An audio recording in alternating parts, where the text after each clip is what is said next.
हमारे चैनल को सब्सक्राइब करें और बेल आइकन दबाएं। आज फिर एक बोरिंग सा दिन शुरू हुआ था। मैं अपनी उलझने लिए फिर से निकली थी, लेकिन रेत पे लिखे नामों की तरह मैं हवा हो गई, हमेशा हमेशा के लिए खो गई।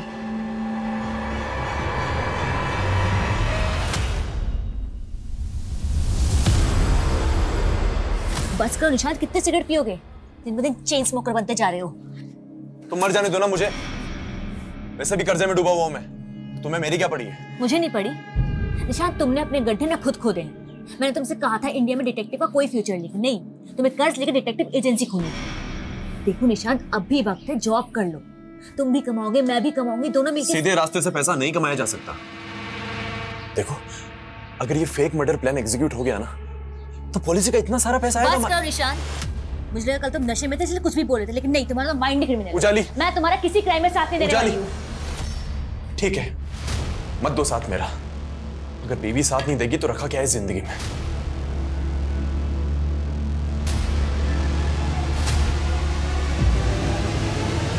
ये ड्रामा बंद करो निशांत, मुझ पे कोई असर नहीं होने वाला।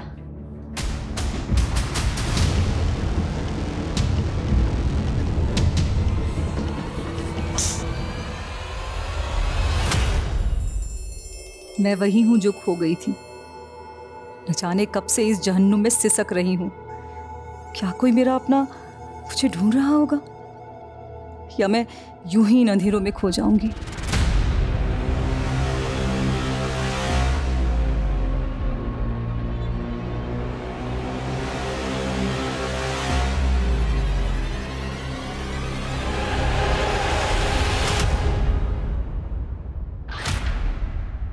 नमस्कार, मैं रेणुका शाह ने क्राइम पेट्रोल सतर्क में आप सबका स्वागत करती हूँ।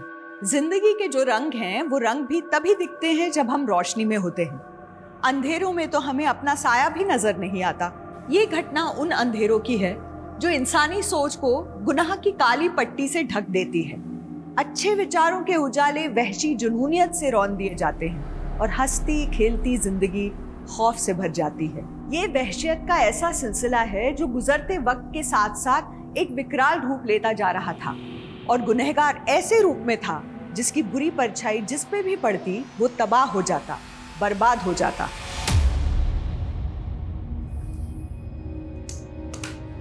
दो साल भी नहीं हुई तुम दोनों की शादी को और तलाक चाहिए।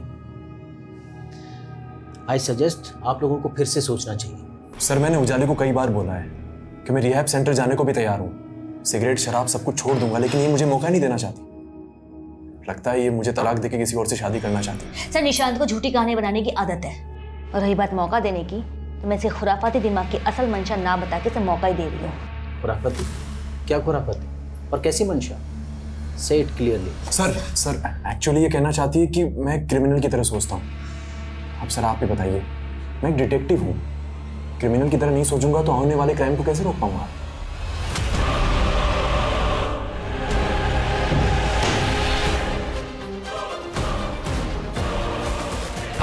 आना, आना, open the door. Dad, Joseph, your mom. Coffee में अटक गई है। अब दरवाजा भी खोल नहीं पा रही है ना। Save her. आपने मेडिसिन लिया? मेडिसिन ये देखिए, डोर बाहर से बंद है। डैड प्लीज, बाहर से बंद, please relax. Okay. Dad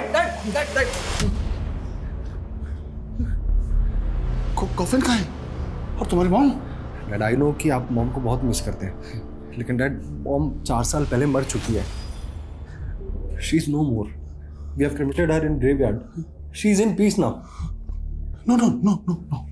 no, वो कॉफिन में तड़प रही है। Dad relax. मैं वापस लेकर आऊंगा उसे। मैं वापस लेकर आऊंगा। रिलैक्स, बैठिए। मैं वापस लेकर आऊंगा। डैड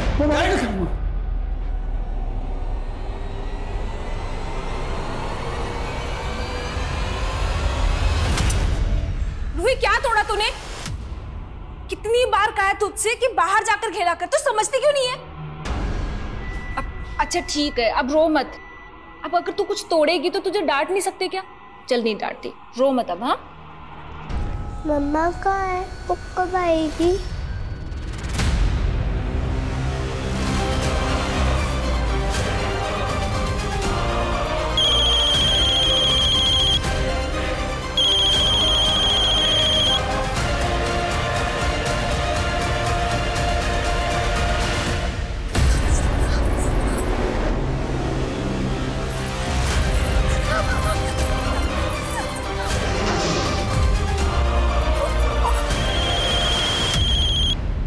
ये मेरा ही अक्स था, मेरे जैसी एक परछाई।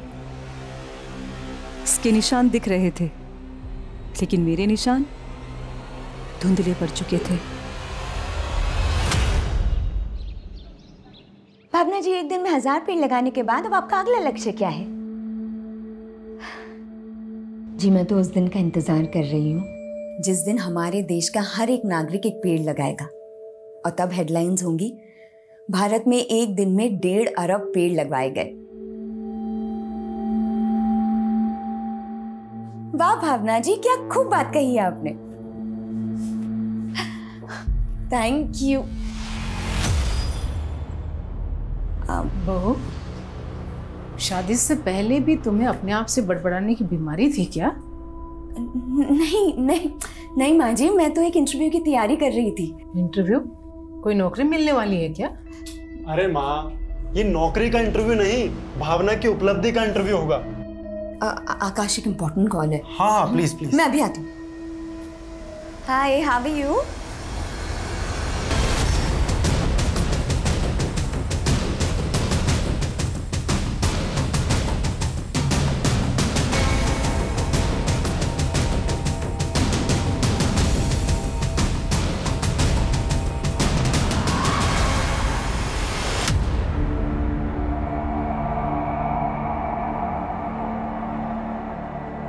बॉडी की हालत देख कर लगता है कि कत्ल से पहले रेप भी हुआ है।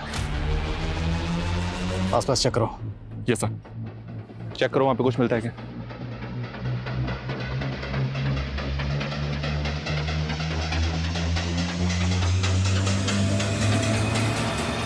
इसमें आईडी मिली है, विक्टिम का नाम उजाली सिंह है।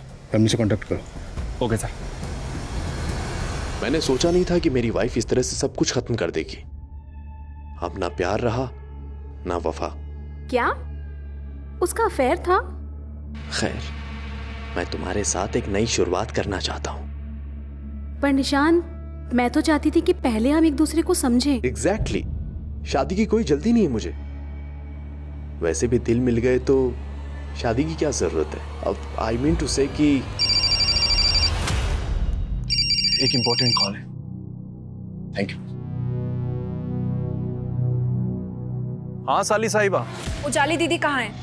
और वो कोर्ट से घर भी नहीं आई और उनका फोन क्यों बंद है? तो क्या मैं उसकी जासूसी करूं? मुझे नहीं पता वो कहाँ है।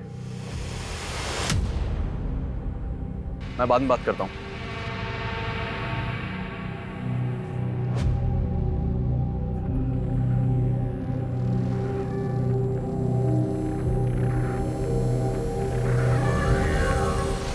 रूही, मुझे ना ऑफिस के लिए निकलना है। वैसे ही तेरी मम्मा बोल के गई थी कि मैं तुझे अकेला ना छोड़ के जाऊँ, पर अब काम के लिए तो जाना पड़ेगा ना। तो एक काम करना, तू ना दरवाजा अंदर से बंद कर देना और किसी के लिए भी बाहर ना जाना, ठीक है? मम्मा कब आएगी मौसी? मम्मी आ जाएगी और तुम अब दरवाजा बंद कर लो और मम्मी के अलावा किसी और के लिए दरवाजा मत खोलना। दरवाजा बंद करो।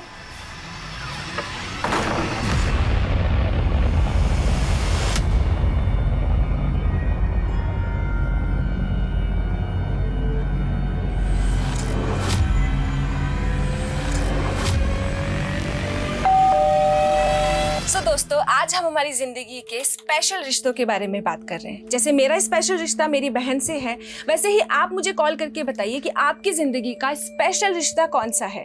और तब तक के लिए आपकी दोस्त आरजे नियति की तरफ से ये प्यार भरा गीत। So stay tune and enjoy the song.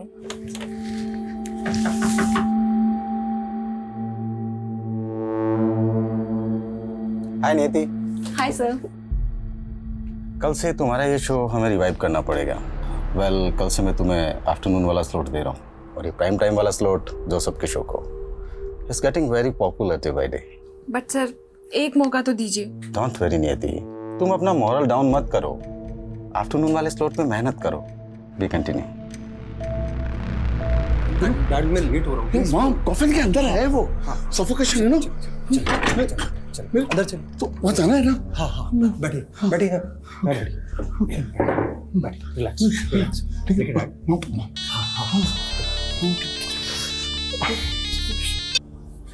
हाँ नियति, जोसेफ, आखिर तुमने मेरा स्लॉट मुझसे छीन ही लिया ना? ऐसा कुछ भी नहीं है नियति। मैंने भरत सर को सिर्फ इतना सा कहा था कि मेरे डैड को मुझे दिन में संभालना होता, क्योंकि मेरी सिस्टर इवनिंग में वापस आती है, इसीलिए मैं नाइट शिफ्ट कर पाऊंगा। और कोई मैं बाद में डैड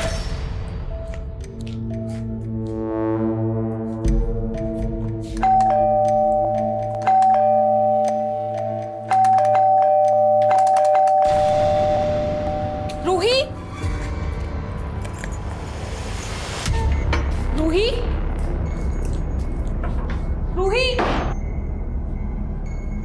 रूही, रूही, रूही, रूही कहाँ हो? रूही, रूही, रूही, क्या हुआ रूही?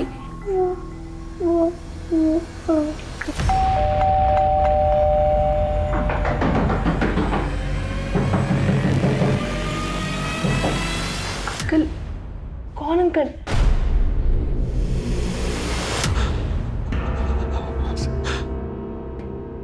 सर उजाली है। आपकी बीवी कल से गायब थी, तो आपने ढूंढने की कोशिश नहीं की कि वो कहाँ है? सर उजाली मेरे साथ नहीं रहती थी, वो अपनी बहन नियति के साथ रह रही थी। एक्चुअली सर हम लोग तलाक लेने वाले थे। ये मजिस्ट्रेट भी केस को लंबा खींच रहा है। 15 दिन बाद फिर बुलाया है। अब 15 दिन के लिए मैं पति पत्नी बन के रहना पड़ेगा।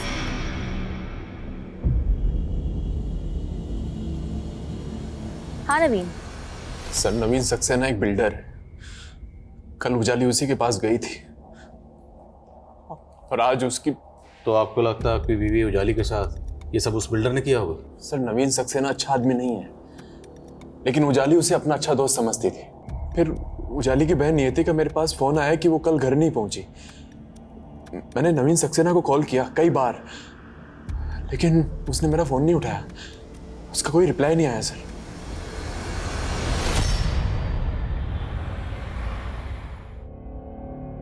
ये लीजिए।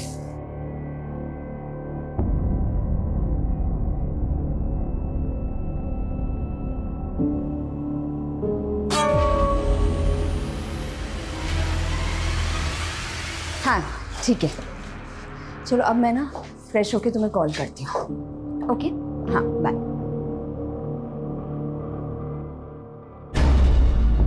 एक मिनट।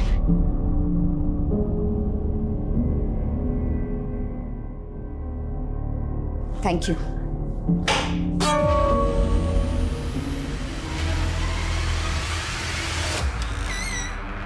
तू समझ नहीं रहा है बेटा, कहीं ये इंटरव्यू एक बहाना हो और वो किसी लड़के से मिलने गई हो।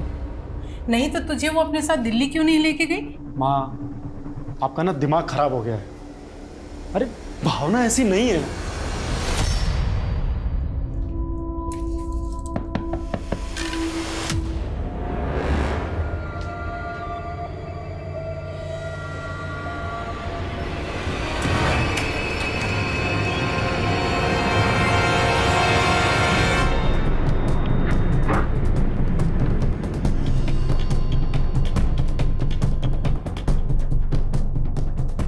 मैंने उजाली के हस्बैंड का फोन नहीं उठाया तो कुछ भी बोलेगा। माना कि मैंने उजाली को फोन किया था, लेकिन हम मिले नहीं थे। फोन पे उजाली से बात क्या हुई थी?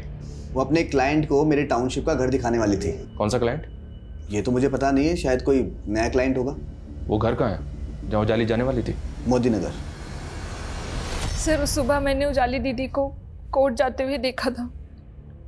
उनका फोन नहीं लग रहा था, इसलिए मुझे लगा कि वो बिजी होंगी, पर मैं सोच भी नहीं सकती थी कि उनके साथ ऐसा सब हो जाएगा। कौन कर सकता उनके साथ ऐसा? सर कुछ समझ नहीं आ रहा है। मासी रूही,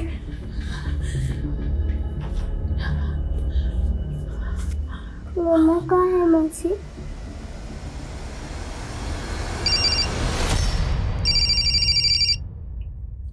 मनीष,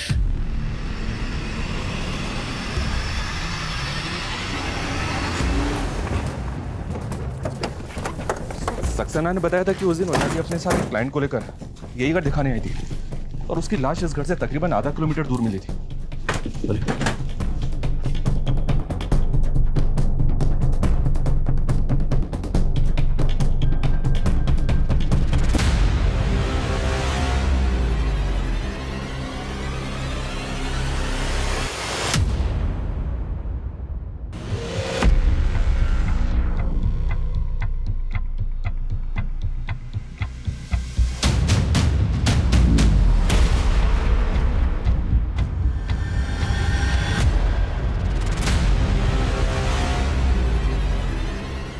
मनीष,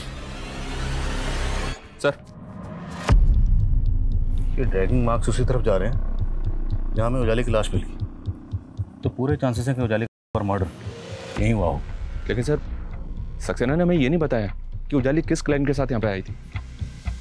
आने जाने वाले रास्ते पर कोई सीसीटीवी नहीं है जिससे ये कंफर्म हो सके कि उजाली उस दिन किस क्लाइंट के साथ आई थी। उजाली की कॉल रिकॉर्ड चेक करो, पता करो कौन था जो उस दिन उसके साथ यहाँ पर आया था। देखे तो सही, कहीं ये सक्सेना में घुमा तो नहीं रहा। ये घड़ी, ये कपड़े, ये चश्मा, मैंने पूरा अपने आप को आपकी तरह से डाल दिया और अब आप मुझसे कन्नी काट रहे हो। शुक्र मना तेरी गर्दन नहीं काटी मैंने। सर आप क्या बोल रहे हैं? अरे आपके कहने पे तो मैंने अपना सारा काम धाम छोड़ दिया और आप मुझे काम देने से मना कर रहे हैं। तेरा काम तमाम होने वाला था भिख मंगे, मरने वाला था तो गनीमत समझ बच गया। हट यहाँ से।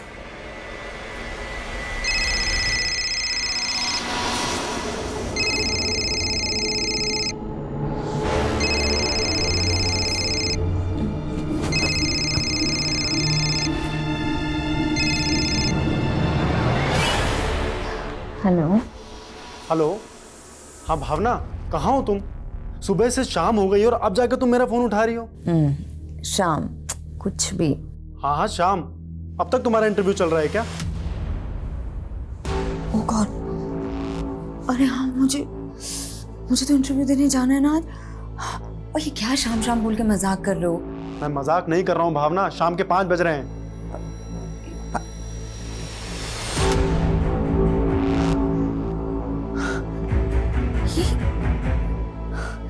मैं अभी तक सो रही थी। क्या मतलब तुम ये कह रही हो कि तुम कल रात से लेकर अभी शाम के 5 बजे तक सो रही थी? आकाश, मुझे कुछ समझ नहीं आ रहा है कि क्या। मैं कॉल करती हूँ तुम्हें। हाँ, कॉल करती हूँ मैं तुम्हें।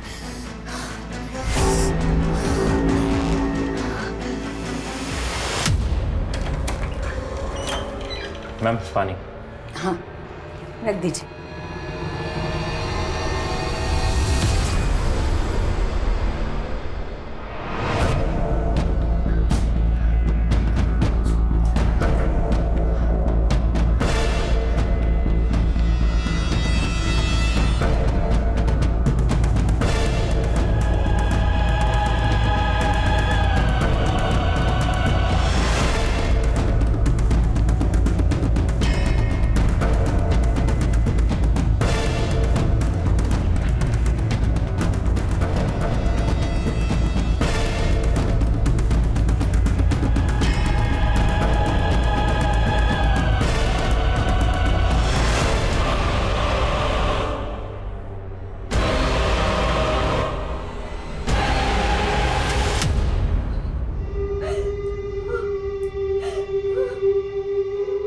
सर, उजाली का फोन 7 सितंबर को मोदी नगर में बंद हुआ था।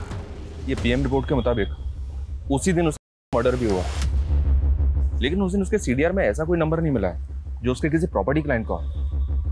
तो ये बिल्डर सक्सेना झूठ बोल रहा। और एक अजीब बात, उजाली के पति निशांत ने बताया कि उजाली और सक्सेना दोस्त थे, लेकिन उसने ये नहीं बताया कि उजाली उसके साथ काम भी करती थी। Right sir. और जिस तरह से सक्सेना और उजाली के बीच फ्रीक्वेंटली बातें होती हैं, हो सकता है सर दोनों का अफेयर हो, क्योंकि इस बारे में जैसी मैंने सक्सेना से बात की वो बिफर गया। बेकार की बातें करना बंद कीजिए आप। मैं ऐसा क्यों करूंगा उजाली के साथ में? वो क्लाइंट भी नहीं मिला हमें जिसके बारे में आपने बताया था। मैं कौन है वो? तो ढूंढिए ना। वो मेरे लिए काफी घर बिकवा चुकी थी और बिकवा भी रही थी। आई एम श्योर कि वो जिस इंसान को घर दिखा रही थी ना, वो गलत इंसान है। उसी ने उजाली के साथ में उस घर के अंदर कांड किया है। उजाली के कॉन्टैक्ट लिस्ट में जितने भी नंबर हैं सबको इन्वेस्टिगेट करो और सक्सेना पे नजर रखो। जी सर। और एक बात, मैं ये उजाली और निशांत की सुनवाई कर रहे जैसे मिला था, उनका कहना था कि निशांत और उजाली रूही की कस्टडी के लिए फाइट कर रहे थे, जबकि रूही उनकी सगी बेटी नहीं है सर। रूही को अडॉप्ट किया उन्होंने।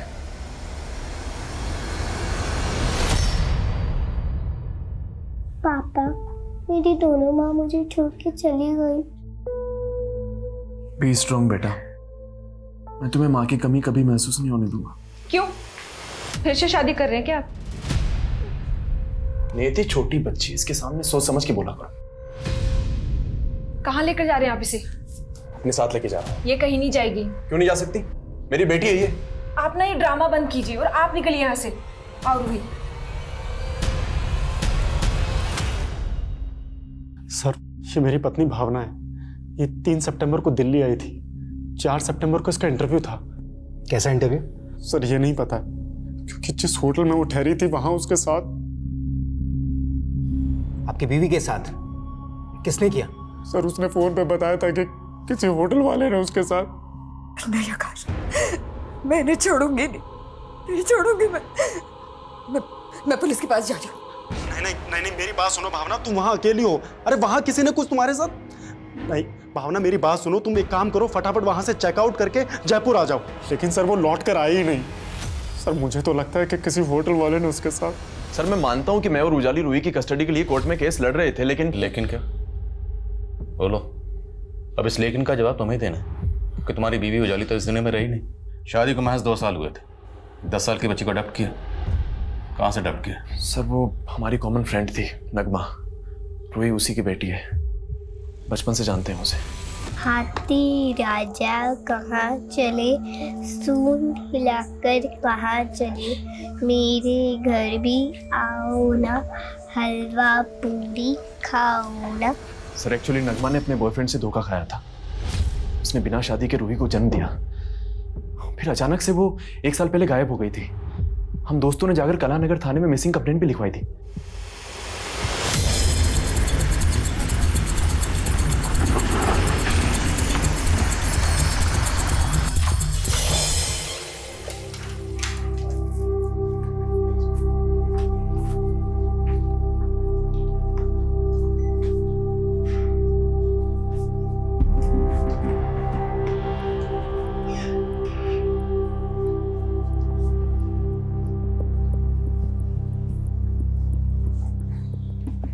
कॉरिडोर की सीसीटीवी फुटेज दिखाओ। सर इस कॉरिडोर में सीसीटीवी नहीं है और हमने कहा ना यहाँ ऐसा कुछ नहीं हुआ। सर जिस दिन भावना ने चेक इन किया था मैंने तब की सीसीटीवी चेक की, उसमें कुछ अटपटा लगा। सर ये आदमी 3 तारीख को यहाँ आया था और सर जब भावना होटल से चेकआउट कर रही थी तब ये फुटेज में जाते हुए दिख रहा था। कौन है ये आदमी? सर गेस्ट ही होगा, 1 मिनट चेक करके बताता हूँ।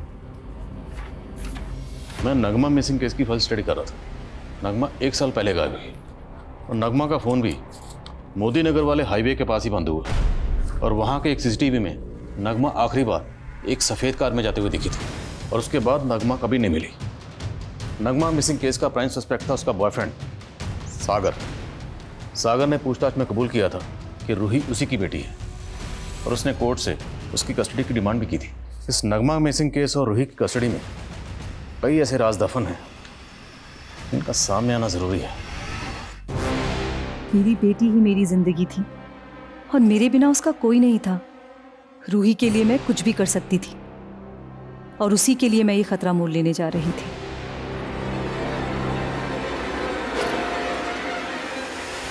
ए, कौन हो? पकड़ो उसे।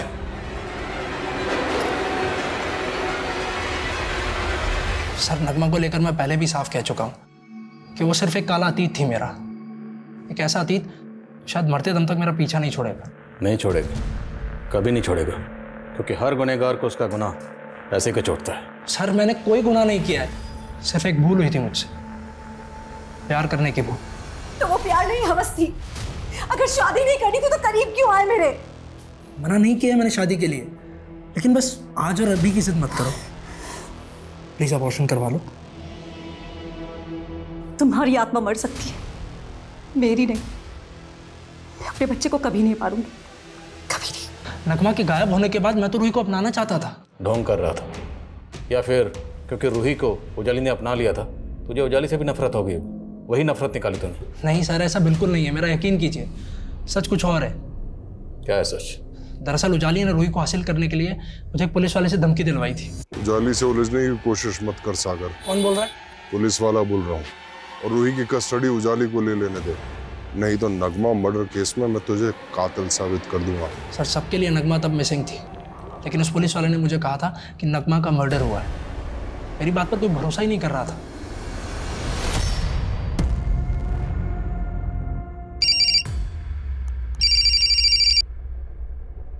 हेलो, कौन? अगर चाहते हो ये फोटोज मीडिया में ना जाए तो मुझे 1.5 करोड़ दे दो। कौन बोल रहा है? तेरा बाप। पैसे का इंतजाम करता है या फिर? मैं पैसे देने के लिए तैयार हूँ, पर कहाँ आना है, किधर आना है, ये बता दीजिए। डिवोर्सी होते हुए मैंने तुमसे शादी के लिए इसलिए हाँ कहा था क्योंकि तुमने कहा था कि तुम्हारा कोई बच्चा नहीं है, और अब तुम कह रहे हो कि तुम्हारी 10 साल की बेटी है। स्वाति, मैंने उसे पैदा नहीं किया, लेकिन पालना पड़ेगा कुछ टाइम के लिए। तुम मेरे तो एक काम करो, कोई और माँ ढूंढ लो उसके लिए।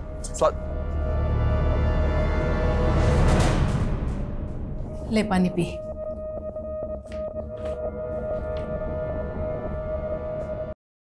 कहानी सब नाटक है बेटा, पक्का वो किसी लड़की के साथ भाग गई।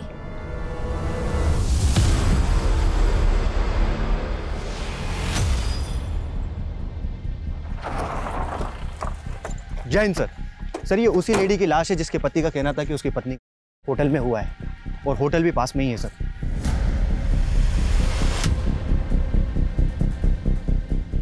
भावना की बॉडी यहाँ है, और वो आदमी बलबीर जो भावना के सामने वाले रूम में ठहरा था, वो भावना से पहले होटल से बाहर निकला। वो कहाँ गायब है?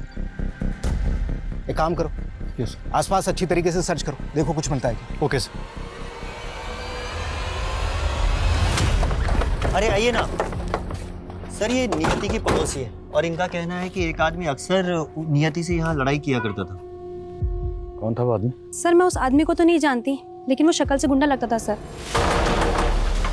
कहाँ है वो? अरे कहाँ घुस जा रहे हो? कहाँ है वो? बुलाओ उसको। कौन चाहिए? नियति। वो घर पे नहीं, जो बात करनी मुझसे करो। उसको बोलना अगर मेरा पैसा टाइम पे नहीं मिला ना तो अगली बार बात करने नहीं आऊंगा ऐसे। इस तेरी बेटी है ना, इसको उठा के लेके जाऊंगा अब मैं, समझी? निकल यहाँ से, निकल यहाँ से। बताता हूँ मैं तेरे को, साली धक्का मारती है। सर आप किस आदमी की बात कर रहे हैं? उजाली दीदी ने तो मुझे ऐसे किसी आदमी के बारे में नहीं बताया था। आपकी पड़ोसन का कहना है कि वो आदमी आपके लिए यहाँ पर आया था और रूही को उठाने की बात कर रहा था, और आप कह रही हैं कि आपको ऐसे किसी आदमी के बारे में कुछ नहीं पता। सर मैंने बताया ना आप लोगों को, ऐसा कुछ हुआ ही नहीं था।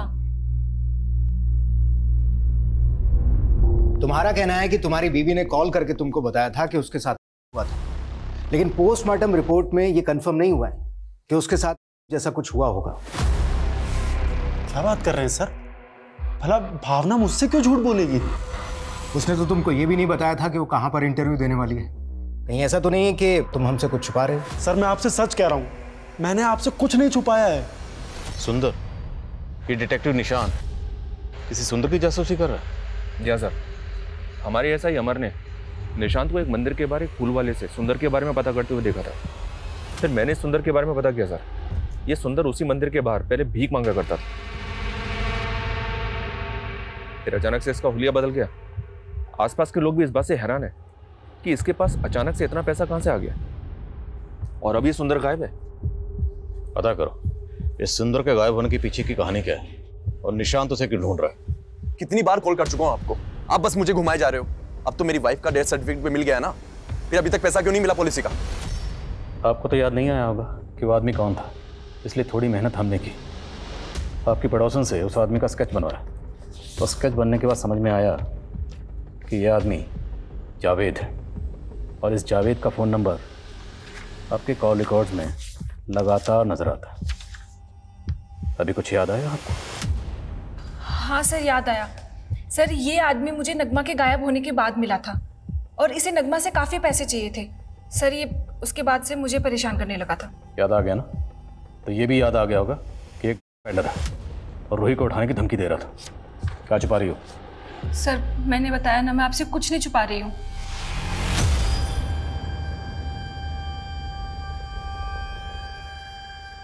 बच्चे इसे गौर से देखो।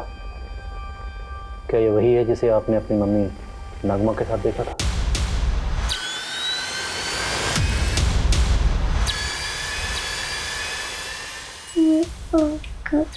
अच्छा रूही, ये बात ना तुम किसी से मत बताना, ओके?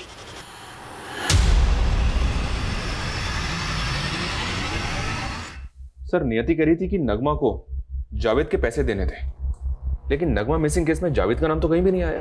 अब सवाल यह है कि नगमा को जावेद के किस चीज़ के पैसे देने थे, क्योंकि जावेद पेडलर है। और एक बात, नगमा के गायब होने से एक दिन पहले इन सब दोस्तों ने मिलकर एक पार्टी की थी जोसेफ के घर पर।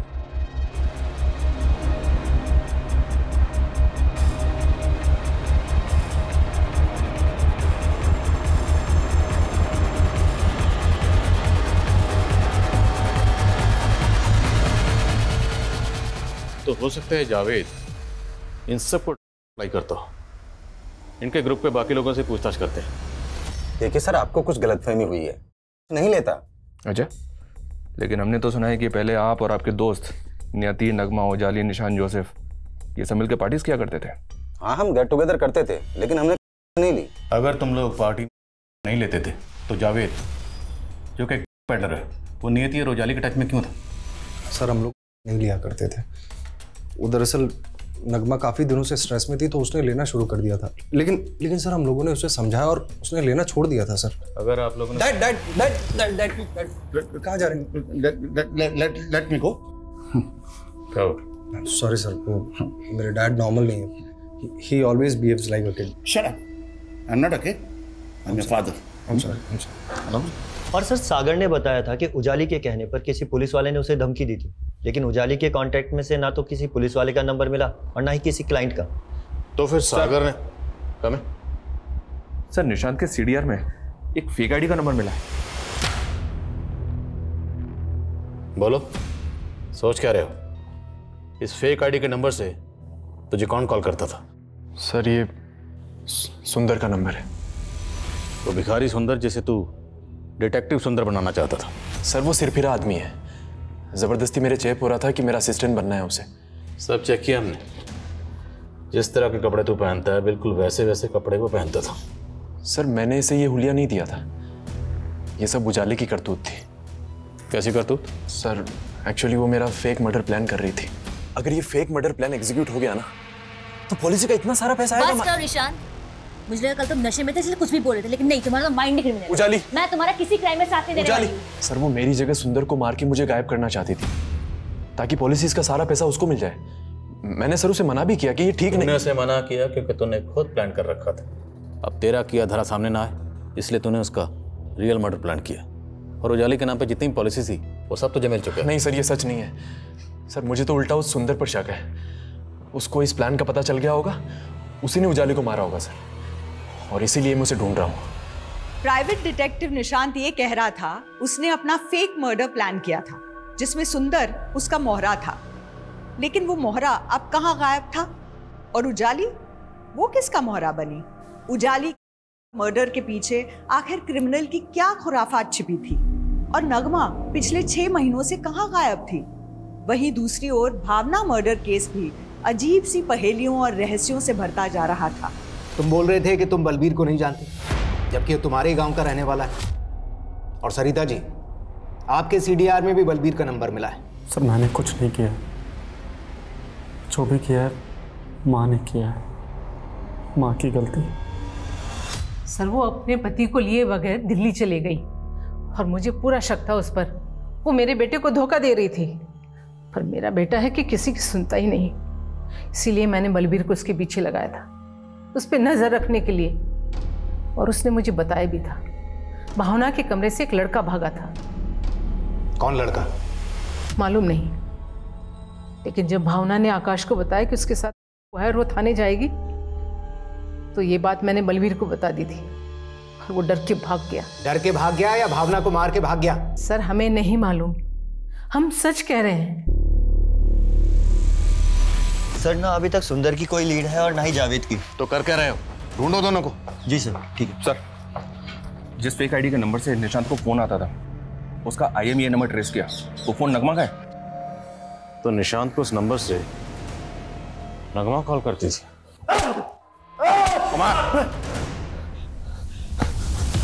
बहुत घुमा लिया जासूस साहब, अब सच बोल दो वरना उल्टा लटकाऊंगा। सर मैं नगमा की हेल्प कर रहा था बस। उसे जॉब की ज़रूरत थी और मुझे अपनी इन्वेस्टिगेशन के लिए एक लेडी की ज़रूरत थी बस सर, इसलिए मैंने उसे एक फेक आईडी का नंबर दिया। एक स्वरूप जोशी नाम का बिजनेसमैन था, उसकी जासूसी कर रही थी वो। स्वरूप की वाइफ को उस पर डाउट था कि वो किसी औरत को अपने फार्म हाउस पर ले जाता है और इसी के लिए नगमा उसकी जासूसी कर रही थी। इसी बीच नगमा ने उसे एक हथियारों की डील करते हुए देखा। हमारे पास कुछ सबूत आ गए थे सर, और मेरे ऊपर बहुत कर्जा भी था, तो मुझे लालच आ गया कि मेरा सारा कर्जा निकल जाएगा और मैंने उसे ब्लैकमेल करना शुरू कर दिया। मुझे तुम्हारे इस क्राइम में तुम्हारा पार्टनर नहीं बनना है। मैं जा रही हूँ पुलिस के पास। नगमा नगमा नगमा मुझे बात सुनो। नगमा समझने की कोशिश करो। क्या समझने की कोशिश करूँ? हाँ, तुमने कुछ और कहा था, तुम ये सब कर रहे हो। मेरी बात समझो, हमारा कुछ नहीं बिगड़ेगा, सब कुछ मैटर मैं सॉल्व करूंगा।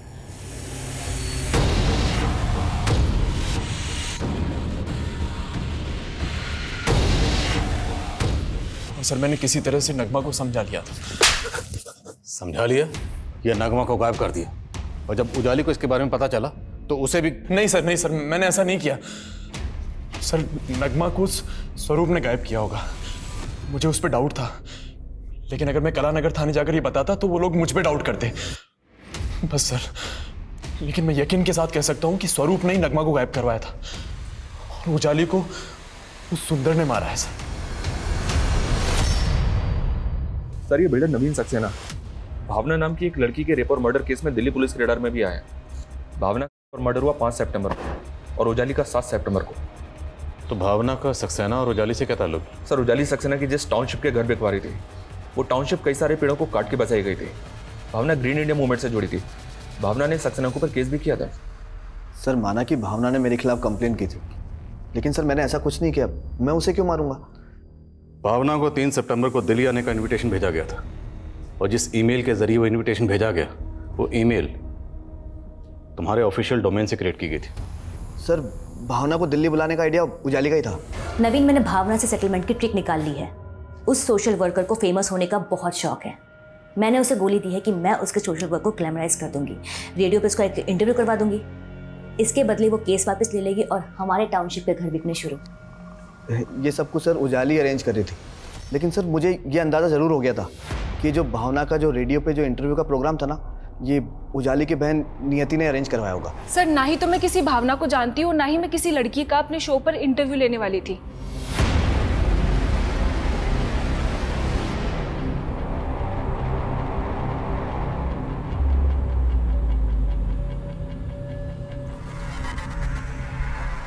सर पिछले 3 साल में 7 और ऐसी लड़कियों और मर्डर केसेस मिले हैं जो नियति, नगमा और भरत के फ्रेंड्स और रिलेटिव से जुड़े हैं। एक पुलिस वाले की भी हिस्ट्री मिली है सर, जो फरीदाबाद में एक फीमेल यूथ लीडर की सिक्योरिटी में तैनात है।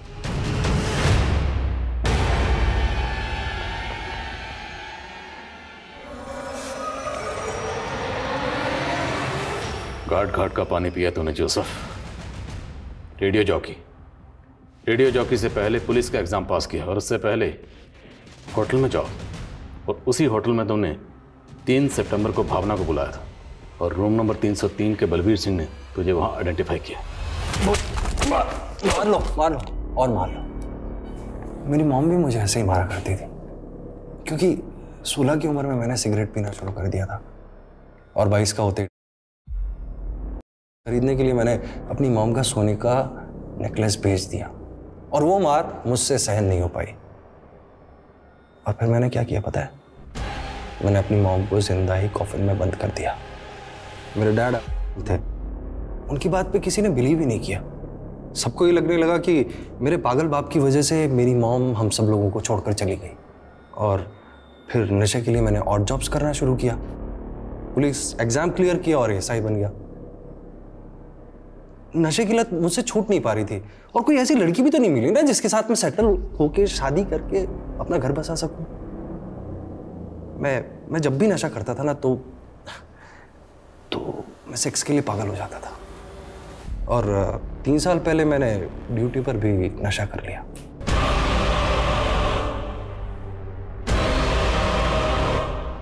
जब भी कोई लड़की मेरी नज़र में आती ना तो मैं उसके साथ सेक्स करता और उसे फिर मारकर फेंक देता। तो ज़्यादातर अपने दोस्तों की जान पहचान की लड़कियों को अपना टारगेट बनाता था, ऐसा क्यों? ऐसी लड़कियों को टारगेट करके ले जाना बड़ा आसान होता है ना, लेकिन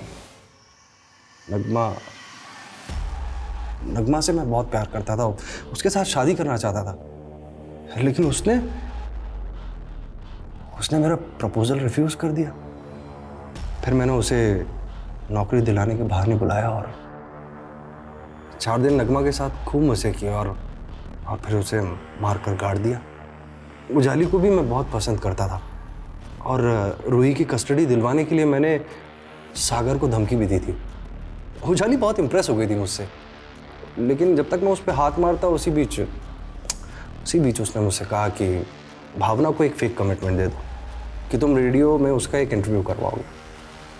भावना को देखते ही मैं उसकी खूबसूरती का कायल हो गया था। मैंने उससे कहा कि मैं सचमुच तुम्हारा इंटरव्यू करवाऊंगा और मैंने उसे दिल्ली के उसी होटल में बुलाया जहाँ पर मैं पहले जॉब करता था। मैंने अपने पुराने बेटे फ्रेंड की मदद से उसके कमरे में नशीला पानी भिजवाया और फिर उसके बाद रात को मौका मिलते ही घुस गया अंदर। तो जब वो वहाँ से निकलने वाली थी मैंने उसे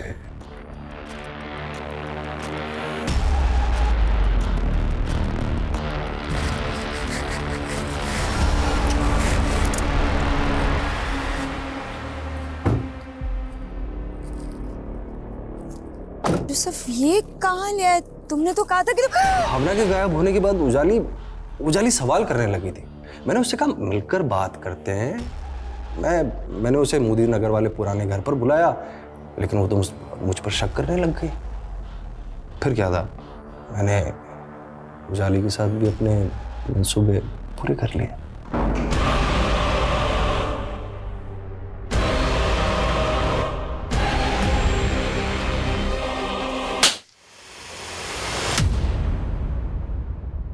न्यूरो साइंटिस्ट पॉल मकलीन के अनुसार इंसानी दिमाग 3 हिस्सों में बटा होता है। पहला नियोकॉर्टेक्स ब्रेन जो तर्क वितर्क करता है, दूसरा लिम्बिक ब्रेन जो इंसानी भावनाओं को कंट्रोल करता है और तीसरा रेप्टिलियन ब्रेन जो फिजिकल प्लेजर की तरफ भागता है। ऐसा माना जाता है ड्रग्स का अधिक सेवन रेप्टिलियन ब्रेन को सक्रिय कर देता है।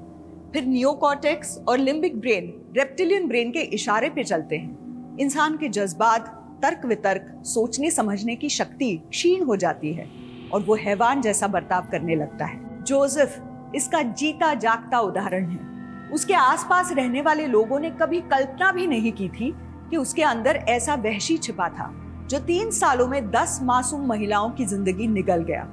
इसलिए बेहद जरूरी है कि हम अपने यूथ को अंधकार से बचाएं।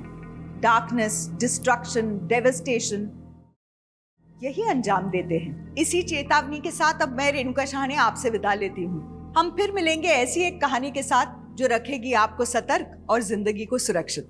तब तक अपना और अपने परिवार का ख्याल रखिए और देखते रहिए क्राइम पेट्रोल सतर्क। जय Hind. For more updates, subscribe to our channel, click the show links and enjoy watching the videos.